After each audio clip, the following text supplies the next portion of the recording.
My channel friends. आज class 12th chemistry के chapter 2 villain, इस चैप्टर से 5 महत्वपूर्ण टॉपिक को हल करेंगे। तो चलिए देखते हैं। जैसा कि फ्रेंड्स इसमें टॉपिक है विलेन, नॉर्मलता, प्रासरण दाब, राउल्ट का नियम, आदर्श विलेन। तो चलिए देखते हैं। जैसा कि फर्स्ट है विलेन, दो या दो से अधिक पदार्थों का समांगी मिश्रण विलेन कहलाता है। जैसा कि फ्रेंड दो पदार्थ, जैसा कि हमें इसका उदाहरण है सबसे अच्छा शरबत। अब शरबत में होता है पानी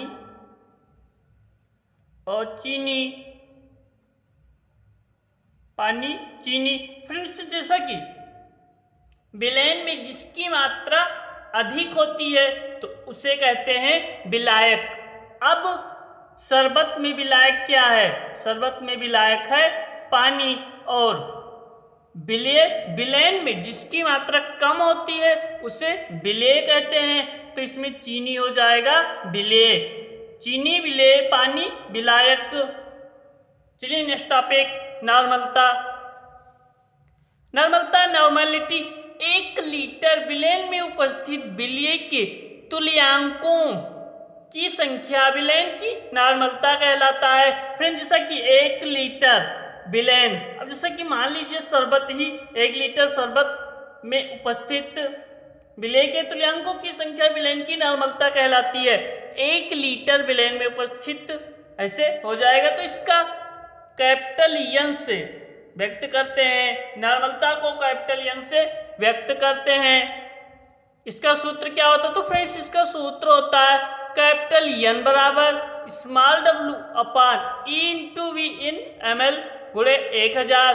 अब इसका जहां पर स्मॉल डब्ल्यू क्या है, कैपिटल ई क्या है और वी क्या है, तो फ्रेंड्स जहां पर डब्ल्यू विलेय का भार है और ई विलेय का तुल्यांकी भार और वी विलेन का आयतन। तो फ्रेंड्स ये सभी जब न्यूमेरिकल सॉल्व करेंगे तो उसमें काम आते हैं कि स्मॉल डब्ल्यू क्या है, कैपिटल ई क्या है और वी क्या है। तो इस सूत्र को याद कर लीजिएगा।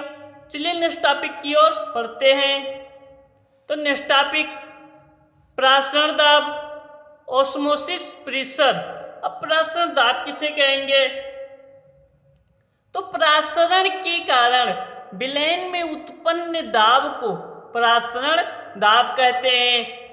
प्रासरण क्रिया जब होती है तो विलेन में एक प्रकार का दाब उत्पन्न होता है, उसे ही प्रासरण दाब कहते हैं। तो फ्रेंड्स ये बहुत ही महत्वपूर्ण टॉपिक है प्रासरण दाब। ये आपके बोर्ड एग्जाम में पूछा जा सकता है। चलिए नेक्स्ट प्रश्न की ओर पढ़ते हैं। तो नेक्स्ट टॉपिक है राउल्ट का नियम। राउल्ट का नियम किसे कहते हैं? ये भी वेरी इंपॉर्टेंट टॉपिक है। राउल्ट का नियम हर बार कहीं ना कहीं आपके बोर्ड एग्जाम में पूछा ही जाता है। तो राउल्ट नामक वैज्ञानिक ने विलेनों के संबंध में एक नियम का प्रतिपादन किया, एक नियम दिया जिसे राउल्ट का नियम कहते हैं। तो ये हुआ। अब इस नियम के अनुसार ये महत्वपूर्ण है। समान ताप पर किसी विलेन के वाष्प दाब का आपेक्षिक अवनमन, समान ताप पर किसी विलेन की वाष्प दाब का आपेक्षिक अवनमन उसके विलेय के मोल प्रभाज के बराबर होता है। अभी इसका फार्मूला देखते हैं। तो चलिए, समान ताप पर किसी विलेन की वाष्प दाब का आपेक्षिक अवनमन उसके विलेय के मोल प्रभाज के बराबर होता। अब इसका फार्मूला क्या होता? P0 minus PS upon P0 बराबर स्मॉल एन अपान small N plus capital N.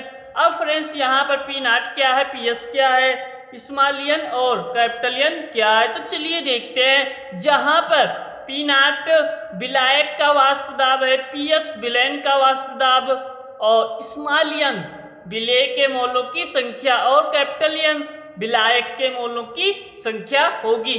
तो इस आप नोट कर लीजिए, न्यूमेरिकल में काम आता है। जब इस चैप्टर का सवाल हल करेंगे तो इन सभी सूत्रों का प्रयोग जरूर किया जाएगा। फ्रेंड्स इसका फार्मूला एक बार रिपीट कर लेते हैं। P naught minus P S अपान पी नॉट बराबर स्मॉल एन अपान small N plus capital N, ये हुआ। चलिए देखते हैं आदर्श विलयन। आखिर आदर्श विलयन किसे कहेंगे? वह विलयन जो ताप एवं सांद्रता की सभी परिस्थितियों में राउल्ट के नियम का पालन करते हैं, उसे आदर्श विलयन कहते हैं। वह विलयन जो समान ताप पर एवं सांद्रता की सभी परिस्थितियों में राउल्ट के नियम का पालन करें, वही होंगी आदर्श विलयन। और जो समान ताप एवं सांद्रता पर राउल्ट के नियम का पालन नहीं करेंगी, उन्हें अनादर्श विलयन कहेंगे। तो फ्रेंड्स मिलते हैं नेक्स्ट वीडियो में नेक्स्ट बेहतरीन टॉपिक के साथ। Thanks for watching friends.